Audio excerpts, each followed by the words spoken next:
18ാം ലോക്സഭാ സ്പീക്കറായി ഓം ബിർളയെ തെരഞ്ഞെടുത്തു. ശബ്ദവോട്ടിന്റെ ഭൂരിപക്ഷത്തിലാണ് തുടർച്ചയായ രണ്ടാം തവണയും ഓം ബിർള സ്പീക്കറാകുന്നത്. പ്രതിപക്ഷ ശബ്ദം എതിർക്കാൻ ശ്രമിക്കുന്നത് ജനാധിപത്യ മര്യാദയല്ലെന്നും അതിനാലാണ് മത്സരിച്ചതെന്നും പ്രതിപക്ഷ നേതാവ് രാഹുൽ ഗാന്ധി ലോക്സഭയിൽ പറഞ്ഞു. ഓം ബിർള വീണ്ടും സ്പീക്കറായി എത്തിയത് സഭയുടെ ഭാഗ്യമെന്ന് പ്രധാനമന്ത്രി നരേന്ദ്രമോദിയും പ്രതികരിച്ചു. ലോക്സഭയുമായി ബന്ധപ്പെട്ട വിവരങ്ങൾ സിബി ജോസഫ്. അസിത 18ാം ലോക്സഭയുടെ സ്പീക്കറായി ഓം ബിർളയെ ഇന്നിപ്പോൾ തെരഞ്ഞെടുത്തിരിക്കുകയാണ്. ഇന്നിപ്പോൾ ലോക്സഭയിൽ രാവിലെ 11 മണിക്കാണ് സ്പീക്കർ തെരഞ്ഞെടുപ്പ് ആരംഭിച്ചത്. ഇതിൽ 16 പ്രമേയങ്ങളാണ് ഈ പ്രോട്ടോം സ്പീക്കറിന് മുൻപിലായി വന്നത്. ആദ്യ പ്രമേയം അവതരിപ്പിച്ചത് ഓം ബിർളയെ സ്പീക്കറാക്കണമെന്ന് ആവശ്യപ്പെട്ടുകൊണ്ട് പ്രധാനമന്ത്രി നരേന്ദ്രമോദിയായിരുന്നു ആദ്യ പ്രമേയം അവതരിപ്പിച്ചത്. അതിനെ രാജ്നാഥ് സിംഗ് പിന്തുണയ്ക്കുകയും ചെയ്തു. അങ്ങനെ 16 പ്രമേയങ്ങളിൽ 13 പ്രമേയം ഭരണകക്ഷിയിൽ നിന്നും 3 പ്രമേയം കൊടിക്കുന്നിൽ സുരേഷിന് വേണ്ടി പ്രതിപക്ഷവുമാണ് ഇത്തരത്തിൽ അവതരിപ്പിച്ചത്. ഇതിൽ ആദ്യ പ്രമേയമായ നരേന്ദ്രമോദിയുടെ പ്രമേയം പിന്നീട് വോട്ടെടുപ്പിനിടുകയായിരുന്നു. ശബ്ദ വോട്ടെടുപ്പോടെ പിന്നീട് അത് പാസ്സാക്കുകയും ചെയ്തു. പ്രതിപക്ഷമാണെങ്കിൽ അതിൽ ഒരു ഡിവിഷൻ അല്ലെങ്കിൽ ശബ്ദ വോട്ടെടുപ്പ് ബാലറ്റ് വഴിയുള്ള വോട്ടെടുപ്പ് ആവശ്യപ്പെട്ടുമില്ല.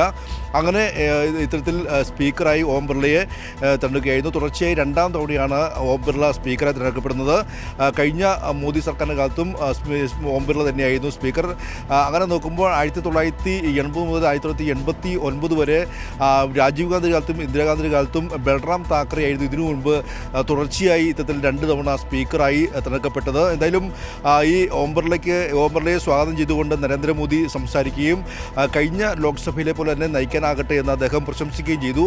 അതേസമയം തന്നെ പ്രതിപക്ഷ നേതാവ് രാഹുൽ ഗാന്ധിയും ലോക്സഭയിൽ ഈ പുതിയ സ്പീക്കറെ അഭിനന്ദിച്ചുകൊണ്ട് സംസാരിക്കുകയും ഈ ജനാധിപത്യ മര്യാദകൾ ലംഘിച്ചുകൊണ്ട് പൂർണ്ണമായും ഈ പ്രതിപക്ഷത്തിൻ്റെ ശബ്ദം അടിച്ചമർത്തുന്ന ഒരു നയമാണ് സ്വീകരിക്കുന്നത് കേന്ദ്ര സർക്കാർ. അതുകൊണ്ട് തന്നെയാണ് ഇത്തരത്തിലൊരു മത്സരം വേണ്ടി വന്നതെന്ന് രാഹുൽ ഗാന്ധി പറയുകയും ചെയ്തു. എന്തായാലും ഈ സ്പീക്കറായി ഓം ബിർള വീണ്ടും തിരഞ്ഞെടുക്കപ്പെടുകയും ചെയ്തിരിക്കുകയാണ്. അതേസമയം തന്നെ പിന്നീട് ഉച്ചയ്ക്ക് ശേഷം സഭ പിരിയുകയും ചെയ്തു. ഇനിയിപ്പോൾ നാളെ ഈ ലോക്സഭയിൽ രാഷ്ട്രപതി ദ്രൗപദി മുർമു ഇരു സഭകളെയും അഭിസംബോധന ചെയ്യും. നാളെ രാജ്യസഭയും ആരംഭിക്കുകയാണ്.